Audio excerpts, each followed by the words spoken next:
Okay, now I have some new guests, and the first I should say to you, actually, I think is to congratulate you, because you were the winner of a competition that we had a couple of months ago here at the Global Challenge Foundation, and that was to make the best quiz. And here is Karem Roitman and Stuart Lloyd, and you created this quiz, and you come from an organization called the Thinkers MeetUp. Can you tell us a little bit about it? Sure. It was wonderful. We have been listening into the last session, and our organization is an education organization. We're looking for ways to help bring together students to think critically about many of the challenges that we face in the future, creating classes and meetings that go outside the traditional curriculum. And as I was listening to the last forum and as a professor development, it strikes me how important education is to answer all of these challenges that we're facing, how we need education to build civil society, to have that, give people the ability to speak about their problems, give them the strength and give them the language to speak about these problems.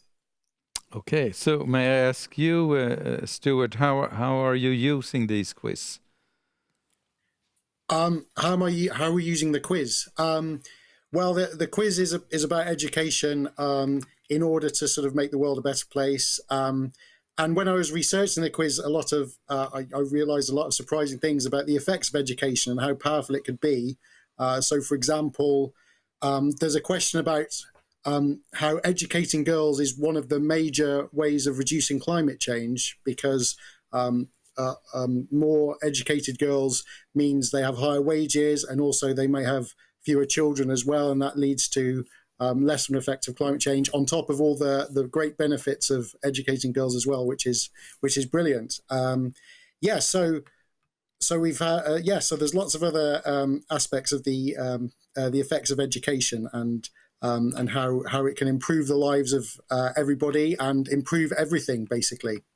And Karem, who are you reaching out to when you are doing these exercises? We're reaching out to really everyone. Education is for everyone, right? And we really feel as educators that we need to go outside the traditional school. I don't feel that traditional schools are often answering the challenges that we face for the future. So what we're trying to do is give options to students who often feel unheard, and they feel that their education is not addressing the things that they're worried about. And also reaching out to their parents and saying there are options, there are ways to enrich the education, make it more focus on what the future holds for these children and prepare them for the future, which is really what education is all about. Mm. So perhaps you can have the quiz with the people here in the sofa. They are very unprepared, and other people can also answer at home. But please. Right. So I'm going to start. I'm going to ask you two questions, and then Stuart is going to ask you another question. So my first question to you is, how many primary age children around the world are out of school?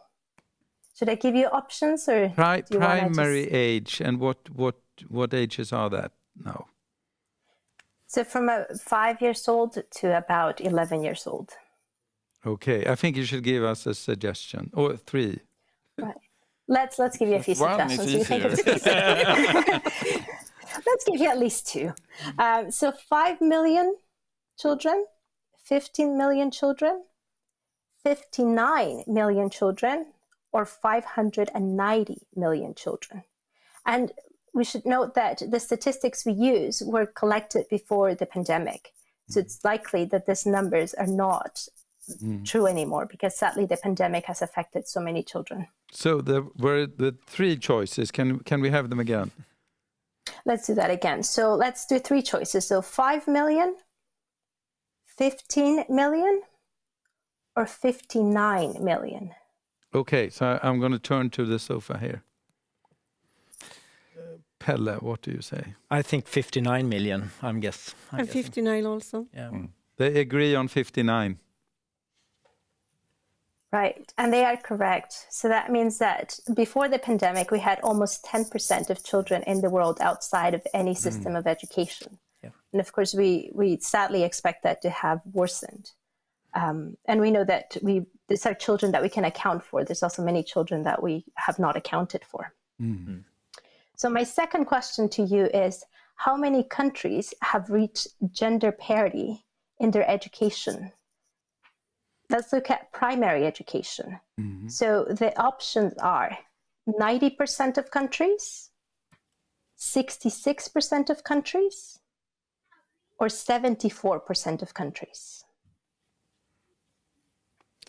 And that is giving the same chances for girls and boys when it comes to primary school. Yes. So I'm connected to the sofa. I'm going to choose to be optimistic and say 90%. Well, then I'll take 74. And I will unfortunately be a bit pessimistic, so I'll say 66. So then we have a winner. You're hedging your bets. Everybody chose one. So the correct answer is 66%. And again, this is just for primary education, and again, before COVID. For secondary education, which I think is even more shocking, it's only 25%. So we're talking about only 1/4 of the world prior to the COVID had gender parity for students in secondary education. Okay. And now I'll turn to Stuart for the third question. Stuart, you're on. Yes, brilliant.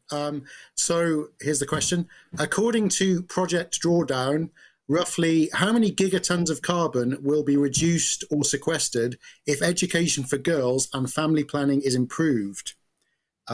So the options are 100 gigatons, 85 gigatons, or 70 gigatons. That's a hard question. Doesn't that depend on how much the improvement is, or that it would be gender balance, perhaps? Let's see. Yes, I think if it's gender balance, then right. I'm sorry, I shouldn't interrupt here. Okay, the sofa. Yes. I'll have 100, 85, or 70. 100. That's fine. I'll also say 100. Then just not to be boring, I will say 85. Okay. Well, the answer. All right. Well, the answer is 85, which is yes. Actually, that's the second most effective strategy of keeping the temperature rise below 2 degrees by 2050. The most effective strategy was reducing food waste, and the reason is that the more educated girls are, it leads to sort of it leads to a more equal society, of course, and it also leads to sort of them having fewer children, and the children they will have will be more healthy. And so that would have the effect of reducing the carbon footprint on the planet. Okay. Thank you very much, Karem, and thank you very much, Stuart. We have two winners here, and that is Joanna, I think, and Pelle, and you are on a good second place, Volker. So thank you very much, and congratulations to your win. And the prize for that win was to be part of New Shape Forum 2021. So we have done our deal, but I hope I will meet again. Thank you for the work. Fantastic work you're doing. Thank you.